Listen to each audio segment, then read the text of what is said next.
یہ یاد رکھیں کہ اسلام، جس اسلام کی ہم بات کر رہے ہیں، اسلام جو کہ قرآن میں بیان ہوا ہے، وہ اسلام کی روح جو ہے وہ اسم الاسلام، السلام ہے۔ اسلام کی روح، اللہ کا یہ نام السلام، یہ اسلام کی روح ہے۔ اچھا، اب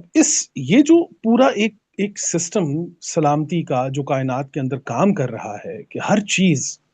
اپنے اپنے مدار میں، اپنے اپنے قوانین کے تحت، جو اللہ کے متعین کردہ قوانین ہیں، ان قوانین کے تحت وہ چیزیں چل رہی ہیں۔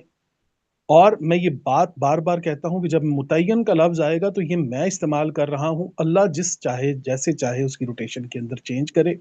جیسے چاہے وہ اس کو تبدیل کرے، یا کائنات کے اندر ہمارے اعمال بھی ایسے ہیں کہ وہ جو قرآن کریم نے فرمایا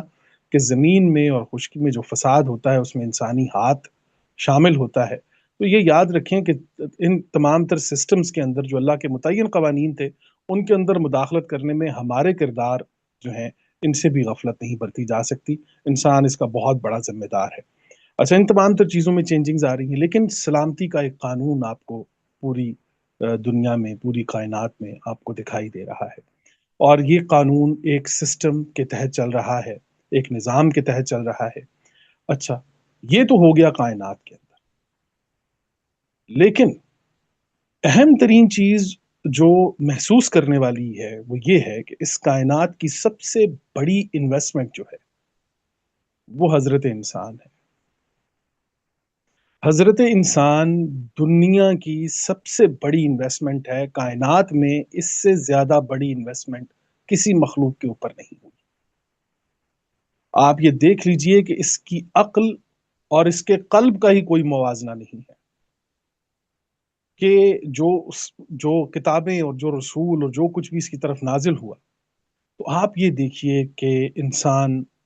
اس کائنات کی سب سے بڑی انویسٹمنٹ ہے۔ اب اس انویسٹمنٹ کو سامنے رکھتے ہوئے اور السلام کی اس صفت کو سامنے رکھتے ہوئے میں چاہتا ہوں کہ کچھ آیات میں آپ کے سامنے رکھوں گا،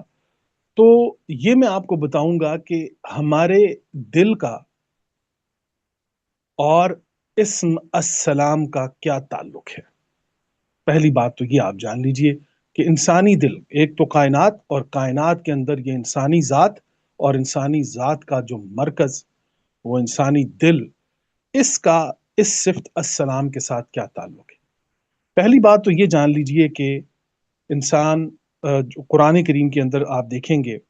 کہ جب کبھی انسانی تعظیم یا انسانی فیصلوں کی بات آئی ہے، جہاں کہیں ڈیسیجنز کی بات آئی ہے، وہاں پر قرآن کریم نے قلب کا لفظ استعمال کیا ہے، قلب کا لفظ استعمال کیا ہے۔ یہاں پر میں عقل اور قلب کی پوزیشنز کلیئر کرتا چلوں۔ دیکھیے، عقل جو ہے یہ قرآن کریم کا دعویٰ ہے، اور یہ دعویٰ حق پر مبنی ہے کہ عقل جو ہے یہ قلب کی محکوم ہے، قلب، دل عقل کا محکوم نہیں ہے۔